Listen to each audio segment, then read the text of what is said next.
A partir de este momento, los invitamos a formar parte de esta mesa donde se componen y descomponen los problemas del país.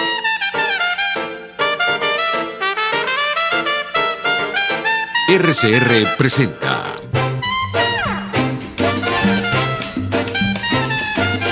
Buen Provecho.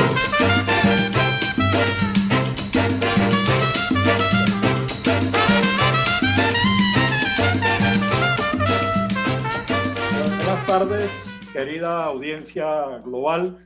Nuevamente en nuestro programa Diáspora y Ambiente. Llega a ustedes en la emisora pionera de la radiodifusión venezolana, Radio Caracas Radio, en cuya dirección se encuentra Jaime Nestares, en la dirección general de la estación. En la gerencia de producción, Willy Zarcaya. En la producción, Carla Sons. En los controles, José Gregorio González. Y en la conducción, Fernando Jáuregui y este servidor. Fernando Jáuregui no nos va a acompañar el día de hoy. Está haciéndose exámenes médicos. Y bueno, esperemos que todo esté bien y que salga bien de sus exámenes, que salga aprobado con nota sobresaliente para poder seguir acompañándonos en este espacio que inventamos, que creamos gracias a Jaime Nestares en la dirección de la estación, que dedicado al tema ambiental, un tema de suma importancia porque toca el tema de los bosques, el agua, el ambiente y todos los problemas que tenemos en Venezuela. Hoy tenemos un programa muy particular porque se trata del papel de la diáspora en relación con este tema, con el asunto ambiental. Y nos acompañan dos personas. Por un lado está María Elena Méndez, quien es sociólogo, graduada en la UCAP, quien además ha tenido una dilatada experiencia en todo lo que es la zona del arco minero. Ha trabajado, conoce de primera mano, ha trabajado con los capitanes en la zona, ha estado cerca de las empresas, conoce las estrategias más adecuadas para explotar un producto tan valioso, un recurso tan importante para el país. Por otro lado, nos acompaña Jessica González, quien es abogado, máster en administración en el IESA, es además la responsable legal de haber organizado, darle forma jurídica a esa cosa que llaman, esa organización tan importante que ha venido haciendo un trabajo enorme que es Unidad Venezuela en Alemania. Y nos van a hablar de cómo la diáspora puede trabajar, cómo la diáspora puede participar desde donde estén, desde el país, desde el lugar donde se encuentren, en el desarrollo de Venezuela, en la reconstrucción, en la denuncia, etcétera, etcétera. Pero antes de eso, quisiéramos hablar entonces primero de la situación gravísima en la que se encuentra el arco minero de Venezuela y quisiera conocer todo su trabajo, todo su diagnóstico, toda su caracterización en los años que llevamos bajo este régimen. Así que, bueno, decidan ustedes quién arranca, María Elena o Jessica. Jessica, para que hables un poco el informe. Ok.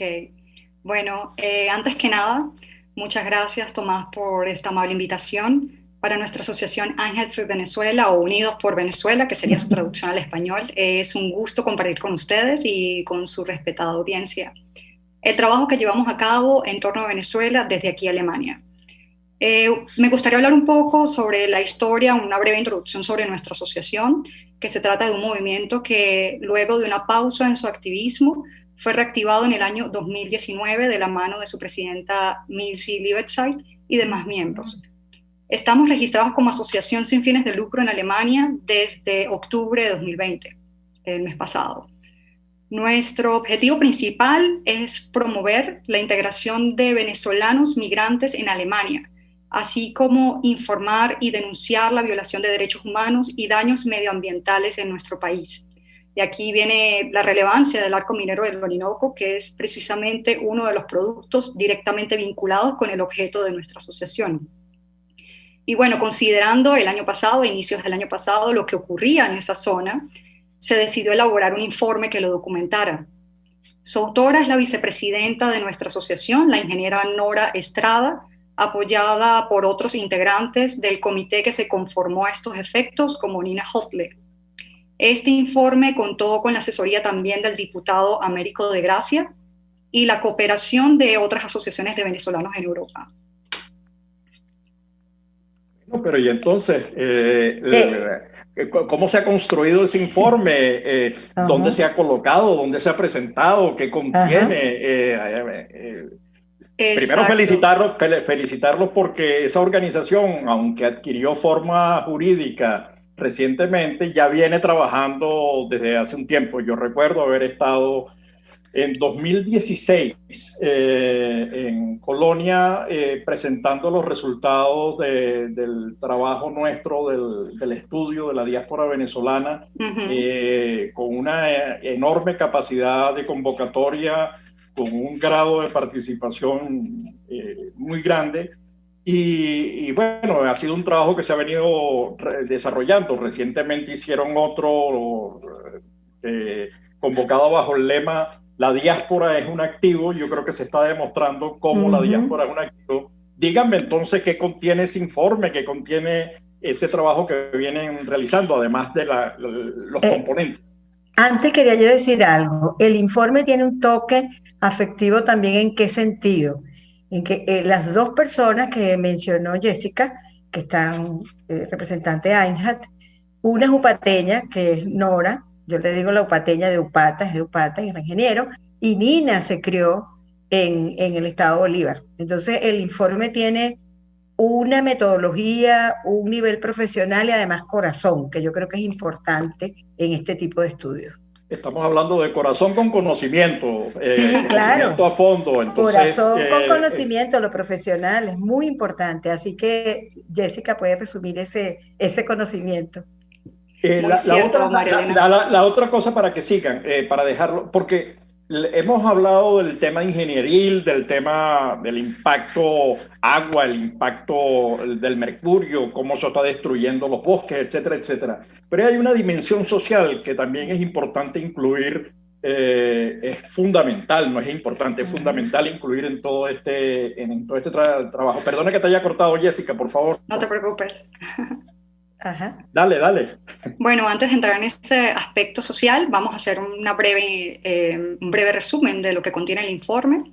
Un informe un poco más amplio, más detalles, pero a efectos de esta entrevista simplemente vamos a entregar ciertos datos relevantes. Básicamente reporta el origen, desarrollo y consecuencias del aumento de la actividad minera que se lleva a cabo en la denominada Zona de Desarrollo Estratégico Nacional Arco Minero del Orinoco. El interés del Ejecutivo en incrementar esta actividad comenzó en la administración de Chávez. Luego, a partir del colapso petrolero, Nicolás Maduro se concentró en esta área para diversificar ingresos. Esto le reporta beneficios adicionales.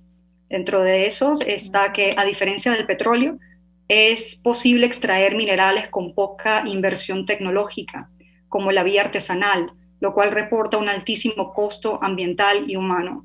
Es conveniente también, ya que la mayoría de la extracción minera se hace de forma ilegal y se saca por contrabando. No hay registro, seguimiento oficial ni contraloría. También el sistema creado ha generado tensiones a nivel geopolítico en la región, ya que el Ejecutivo ha permitido y amparado inclusive la ocupación del territorio por parte de grupos armados extranjeros, como el ELN, las FARC, Hezbollah. Y yendo un poco más a lo técnico, el arco minero del Orinoco, como bien sabemos, comprende los estados Bolívar, Amazonas y del Tamacuro, llegando al 12.2% del territorio nacional. Allí se observa una explotación descontrolada de ciertos minerales en todo el margen del sur del río Orinoco. Ha puesto en peligro la biodiversidad de la Amazonía y la vida de las comunidades indígenas y criollas de esta zona. Por otra parte, se ha observado una destrucción de las cabeceras de los ríos, contaminación de las aguas por mercurio, la remoción de fondos. Esto último también afecta la producción de energía hidroeléctrica, ya que el sedimento daña los equipos. Dentro del impacto socioambiental resalta la reactivación de enfermedades consideradas erradicadas, como la malaria, que debido a la movilidad del pequeño minero se ha convertido en un problema de salud pública con impacto regional. Se sabe que el 80% de los casos de malaria en Brasil vienen de venezolanos. Hay que tener también en cuenta que antes también existía la minería ilegal, pero la misma se realizaba en menor medida. Ahora el problema o el gran problema es que el Estado no solo la favorece, sino también la ampara. Bueno, esto es básicamente lo que contiene el informe. Les invitamos, si desean profundizar o verlo en más detalle, está disponible en nuestra página web. Igualmente, el mismo se está sometiendo constantemente a actualizaciones, ya que nuestro objetivo es continuar con estos esfuerzos de denuncia. María Elena, tú que has estado trabajando, gracias Jessica, tú que has estado trabajando, María Elena, el tema social, ¿qué nos puedes decir de todos los efectos que esto está produciendo? E incluso comparándolo con periodos previos, como decía Jessica, no es que antes no existiera la minería ilegal, lo llamaban los garimpeiros, ¿no? Que destruían el ambiente con la explotación utilizando mercurio, pero es que ahora, como dice el informe de ustedes, no solamente los protege, sino que los ampara y los promueve, ¿no? Entonces, ¿qué nos puedes decir basada en tu experiencia, en tu conocimiento del campo? Gracias también por la oportunidad de estar aquí, y creo que el informe de AINHAT es bastante completo en términos técnicos y apunta a algunos temas sociales. Ahora fíjate, basado en la experiencia, lo que a mí me parece crítico, o a mi juicio, es que para llevar a cabo cualquier proyecto de una minería responsable, como la llamamos, hay que hacer estudios de impacto ambiental, y dentro del estudio de impacto ambiental se incluye el estudio de impacto socioeconómico, que por cierto se hizo completo en el eje desde el kilómetro 88 con impacto, se hizo hasta Puerto Ordaz. Ahí se midieron los indicadores de bienestar social como salud, educación, vivienda, que tú los conoces como sociólogo, pero lo importante es que se hizo un trabajo mientras estaba en la etapa de lo que iba a ser la mina Las Cristinas, que fue el proyecto en el que yo participé con Placerdón, mientras estaba en la etapa de factibilidad y previo a la construcción de la mina, se comienza a hacer la inversión social. Se comienza a hacer un portafolio, un plan de relaciones con las comunidades, y sobre todo ahí se hizo un proyecto en una zona que se tomó una concesión minera pequeña, que era la concesión de Los Rojas, que es una concesión que está pegada a donde iba a ser la futura mina, y ahí se organizaron a los pequeños mineros. Se le montó una planta pequeña con toda la tecnología como si se fuera una reproducción de una mina en pequeño. La organización, yo lo que creo que el impacto, porque la importancia de haber hecho un estudio de suelos, de agua, de flora, de fauna, de todo, es que se trabaja en actividades organizativas y productivas, además de bienes y servicios, de forma tal de que cuando la gran minería, a los 20 años, 15, depende de la esperanza de vida de la mina, quede una actividad en la cual no solamente los indígenas y los pequeños mineros o los mineros artesanales trabajaran juntos, sino que pudieran vivir de las actividades los indígenas, de sus actividades por las que siempre vivieron, que es la caza y la pesca, pero hecha en una dimensión que pudiera, por ejemplo, la producción agrícola, que surtiera a la mina, a la futura mina que nunca se dio. Y creo que allí ahorita, en este momento, trasladándolo a este momento, creo que ahí está pasando una cosa muy, muy fuerte, sobre todo con las comunidades indígenas, que ahí a lo largo hay muchísimas, hay más de 30. Lo más grave es que se ha ido como en un continuum, como un espectro, que es la reproducción de país, y es desde una desatención total a la población indígena, y en cierto modo proponiendo actividades también mineras, que el indígena lo hace porque está muriéndose de hambre, pues, y hace que las costumbres, la cultura de lo que es propio, por ejemplo, el organizarse en comunidad. La mayoría de las comunidades allí son adventistas y están súper bien organizadas. Por ejemplo, los sábados iban al culto, al salir toda la comunidad del culto iba a la churrata donde hacen la asamblea, se discutían los problemas más importantes y los críticos de la comunidad, y el Consejo de Ancianos, que es la máxima autoridad de cada comunidad indígena, de los Pemones por lo menos, era quien decidía el camino y las decisiones que se tenían que tomar. Entonces, Eso yo creo que allí hay un impacto porque no se están haciendo estudios de impacto socioeconómico, no se está haciendo, y sobre todo un plan racional de organización comunitaria de base, que tú lo sabes como sociólogo, que es la base. Y quería cerrar esta parte, que nosotros utilizamos un enfoque muy importante, que fue el de alianzas multisectoriales, donde nos sentábamos el gobierno regional, el gobierno local, la empresa o las empresas y las comunidades indígenas y criollas, y ahí se hacía el plan. Se decidió después del estudio y todo que la necesidad fundamental era un centro de salud, se hizo un centro de salud con todas lo que debía llevar un buen centro de salud de atención primaria, claro. Mira, María Elena, y eso fue. María Elena, perdona que te corte, fíjate, una de las cosas que uno va viendo con la migración hacia Brasil, que tenemos ya más de 300.000 venezolanos en Brasil, y se dice pronto porque además la frontera nuestra con Brasil no es la colombiana, no es esa frontera porosa, sino que hay unas distancias enormes que cubrir entre el último punto, Santa Elena de Guairá en la línea, para llegar luego a Pacaraima y Boavista, Pacaraima para el descanso, ¿no? Y además llegan en condiciones muy precarias, porque lo que están haciendo es expulsando no solamente del estado Bolívar, sino de Amazonas hacia abajo. Estamos hablando de un porcentaje elevadísimo del territorio venezolano. Están expulsando a la población. Entonces, los daños ecológicos y sociales serán recuperables. Sí, yo creo que sí. Lo que pasa es que hay que hacer una inversión millonaria. Los daños sociales tienen que ser recuperables con un proyecto de país. Es decir, en términos de que un plan nacional. Es decir, de ahí, porque en chiquitico, lo que está ocurriendo en el arco minero es la reproducción de la delincuencia, de los planes, de lo que ocurre a nivel nacional. Entonces ahí lo social tiene que ir acompañado en esos indicadores de bienestar, salud, educación, vivienda, tiene que ir acompañado de un gran plan. En la parte ambiental, fíjate que lo que ocurre, claro, la depredación es terrible. O sea, por ejemplo, me cuentan las personas que, por ejemplo, un vehículo se tardaba 15 minutos de llegar del kilómetro 88, o sea, Las Claritas, adentro, al lugar al campamento, pues, donde se iba a hacer la mina, 15 minutos. Hoy se gastan hasta 5 y 7 horas.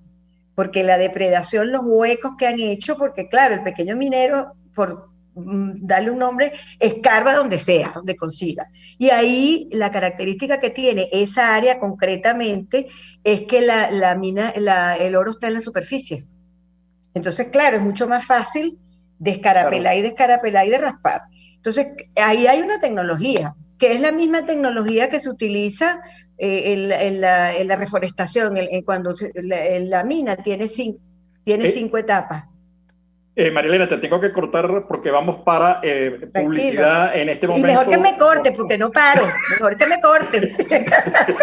Nos vemos al regreso de la publicidad. Chévere. Usted escucha Buen Provecho por rcr.tv, la radio que se ve. Sintonícenos a través de Periscope, @RCR750, la radio que se ve. ¿Te imaginas unos deliciosos y súper cremosos helados libres de azúcar, libres de lácteos, libres de huevos, libres de gluten, libres de culpas? Te lo tengo. Heladería Vegan Fruit lo hizo posible y aptos para todo tipo de personas. Los heladitos Vegan Fruit los encuentras en los mejores supermercados y tiendas de delicateces. Síguelos en las redes. @heladería Vegan Fruit. Amor vegano y cremoso. Fuerza que nos activa. Fuerza que une a un país que quiere cambio.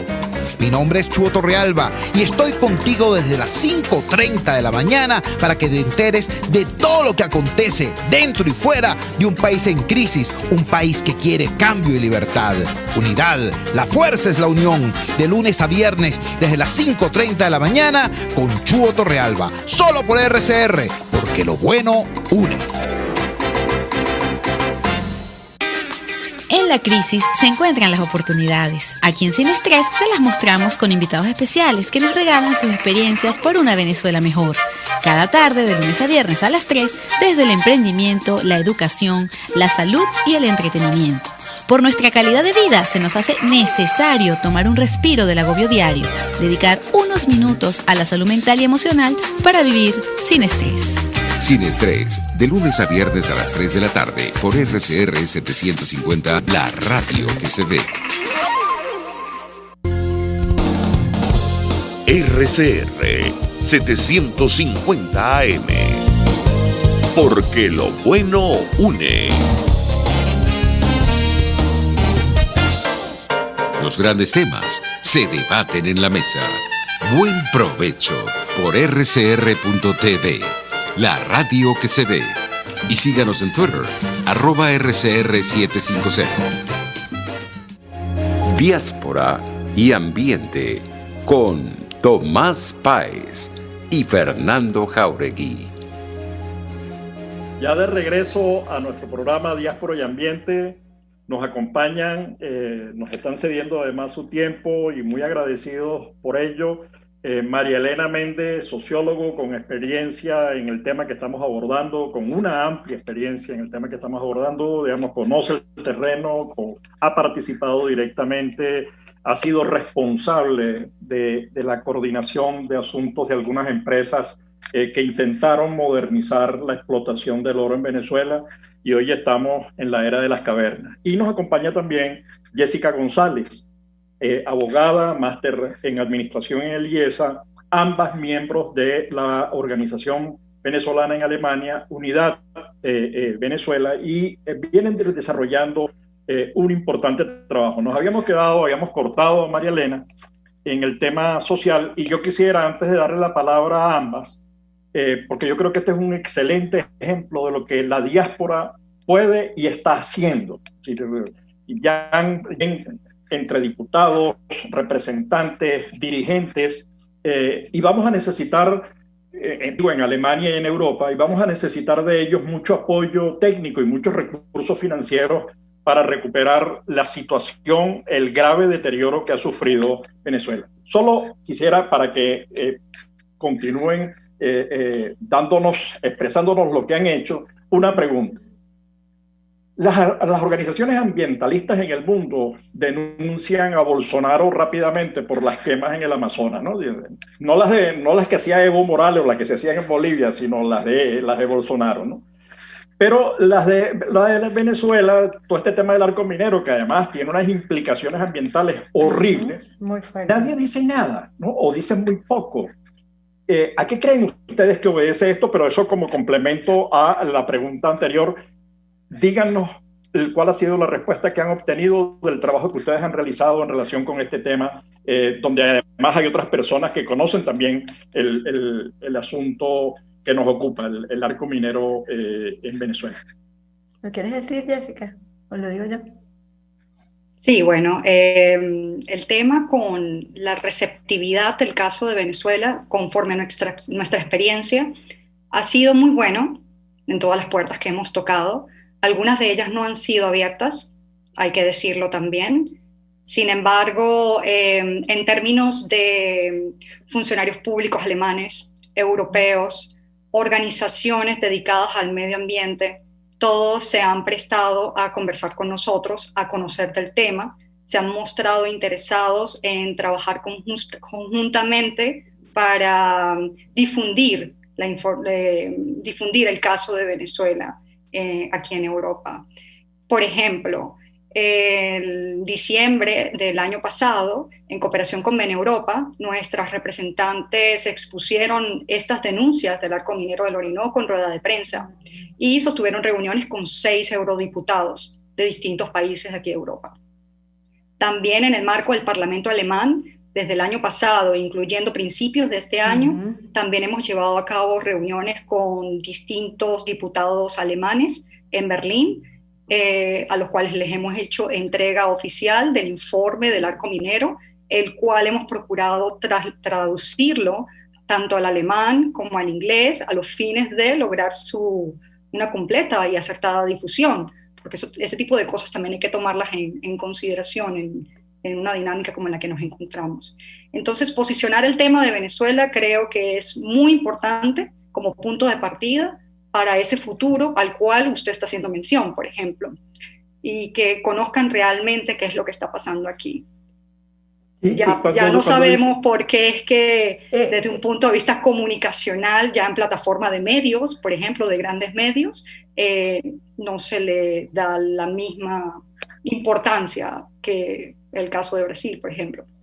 ¿A qué creen ustedes que obedece el hecho de que se coloquen de perfil o no le presten atención o alguien se atreva a cerrar las puertas frente a un hecho de tanta inhumanidad? Porque es que el tema ambiental no es un problema de los venezolanos, ni siquiera de los guayaneses, ¿no? o de la gente que vive en Guayana y en el Amazonas, ¿no? Estamos hablando de un problema global, es decir, cuando se está dañando el ambiente, se está dañando al mundo. Es decir, ¿por qué creen ustedes que hay cuál es su análisis, ¿no? Tanto positivo como de ese silencio y de colocarse de perfil frente a este tema? Fíjate, lo que pasa es que los gobiernos en general, hay gobiernos que son líderes en la denuncia. Por ejemplo, yo he trabajado con varias empresas de distintos países, no voy a mencionarlas, y por ejemplo los canadienses, ahí, porque hay mucha, es decir, como yo les digo, les dan desde el tetero lo que es el enfoque ambientalista, y también los países que nos hablan, están muy integrados, muy relacionados con el tema del cambio climático. Esa es una discusión que está a flor de piel, y el cambio climático te lleva de inmediato a la discusión del ambiente y de los impactos ambientales de los grandes proyectos. Y bueno, y que siempre tú consigues empresas que no son totalmente amigables con el ambiente, empresas petroleras y mineras, y que operan en ambientes precisamente donde no hay certificaciones internacionales que le hagan seguimiento, donde no hay estudios de impacto. Y entonces, claro, ahí quienes se manifiestan, y por eso es que hay una presencia muy fuerte, son las ONG, las mundiales. Pero yo quería hacer una acotación en cuanto al estudio de Einhat. Fíjate, hablando de la diáspora, un punto que a mí me parece importante del estudio a destacar es que sí se mencionan los problemas o las situaciones sociales. Por ejemplo, se habla, como dijo Jessica, del tema de los indígenas, se habla del tema de la descomposición social con la delincuencia que hay. Y yo creo que también como el reto, cuando Jessica decía de cada vez mejorar el informe, mejorar, es inclusive conseguir algún tipo de financiamiento, algún tipo de interés que le dé visibilidad mayor al tema, porque yo creo que eso también es bien importante. Hay países que son, por ejemplo, en Noruega, aquí mismo en Alemania, el propio Berlín, que son ciudades verdes, donde es más fácil sembrar el mensaje. Y de hecho, lo que decía Jessica, yo creo que fue cuando Einhat se presentó, hizo los contactos yo estuve en ese grupo, con los parlamentarios, hubo mucha receptividad. Y también le ponían bastante atención al problema geopolítico. Hacían muchas preguntas, hay mucho interés sobre ese tema. Sí, y bueno, tomando la palabra y yendo a la pregunta que usted efectuó, desde mi punto de vista, por lo menos muy particular, considero que eso también tiene mucho que ver con el hecho de que si tú reconoces la situación que se está que se está llevando a cabo en Venezuela, de alguna manera también tienes que reconocer que hay complicidad del Ejecutivo en esta situación. Y eso pone en entredicho muchos partidos que son del lado de izquierda en países de Europa, por ejemplo, porque de alguna manera también tendrían que hacer mención a eso. Es difícil separar una cosa de la otra. Entonces tal vez sea más conveniente sencillamente omitirlo. El otro tema, y por eso digo que este es un asunto como muy complicado, lo señalaba María Elena también, también lo acabas de señalar tú, es la presencia de fuerzas internacionales. Estoy pensando muy directamente en el ELN, en un programa anterior en el que entrevistamos a dos personas también vinculadas, conocedoras del tema del arco minero, ya más en la parte ingenieril. Nos decían, les comentaba yo una información que no sé cuán cierta era, pero que me había llegado de primera mano, de gente que estaba administrando uno de los lotes que le había sido asignado para la explotación del oro. Creo que eran 200, si mal no recuerdo, 200 lotes en los que el Estado tenía el 51% de la... Cuando los empresarios van a ver su terreno, el terreno que le fue asignado, a conocerlo, primero se lo asignaron y después lo conocieron, eso ya habla de una cosa extraña, pero en todo caso cuando llegaron se consiguieron al ejército del ELN de Colombia, ¿no? Entonces, esa relación oscura, más bien tétrica con el ELN, permitida y admitida por quienes deberían garantizar la seguridad nacional, la defensa del país, uno se sorprende mucho y entonces le preguntan al jefe de los militares de la región, no sé no sé, el jefe del CORE, no sé cuál, y entonces le dice, bueno, eso no se resuelve aquí, usted tiene que ir a hablar de eso en Caracas, ¿no? Dice, pero ¿dónde estamos? Entonces eso que le preocupa a los europeos, que es las relaciones no solamente con el ELN, sino con relaciones con el mundo, el Hezbolá, etcétera, que están por allí jugando también en los temas del uranio. Entonces, digamos que el tema es muy, muy complejo y por eso pareciera lógico que los europeos le prestasen una mayor atención a lo que ya ocurre, no solamente por el tema ambiental, por el tema social gravísimo, sino por el tema geopolítico que está allí en juego. Entonces, no sé cómo lo evalúan ustedes, dada su experiencia en la difusión, divulgación, denuncia del problema en venezolano. ¿Cuál es su evaluación definitiva en relación con el trabajo que han venido realizando? Bueno, al respecto hay que tratar de verlo desde un punto de vista muy objetivo, porque cada país tiene sus propios asuntos domésticos que tratar. Entonces llegas tú como diáspora a denunciar un asunto que está ocurriendo en tu propio país. Evidentemente tú buscas empatía y reconocimiento de que algo está ocurriendo que es irregular y que es contrario a derecho internacional y principios humanos básicos. Y tú puedes reconocerlo. Pero ya de ahí llegar a desplegar esfuerzos para contrarrestarlos, ya eso es otra cosa. Entonces, ¿cómo nosotros como diáspora logramos posicionar el tema o los temas, porque son muchos, aparte del arco minero también, a un punto de relevancia para ellos también, a los fines de que tomen acción? Entonces, en ese sentido, es importante estratégicamente ver qué elementos representarían para ellos también una amenaza en todo contexto. Por ejemplo, estamos hablando del ELN, FARC, Hezbollah. ELN, FARC, obviamente es una amenaza para Colombia. Hezbollah se ha convertido en una amenaza para el mundo, especialmente para Europa. Y que lo diga María Elena, cada vez que nos reuníamos con los parlamentarios, al tratar el punto de Hezbollah, era el punto detonante para ellos, de mayor sensibilidad, porque te das cuenta de que es un problema de terrorismo que está ocupando territorios y se está fortaleciendo fuera del continente inclusive. Entonces, desde el punto de vista de diáspora, esa sería como la recomendación, ¿no? Cualquier otro movimiento que se lleve a cabo, no solo en Europa, sino en otras partes del mundo. Hay que actuar con mucha cautela y mucha estrategia.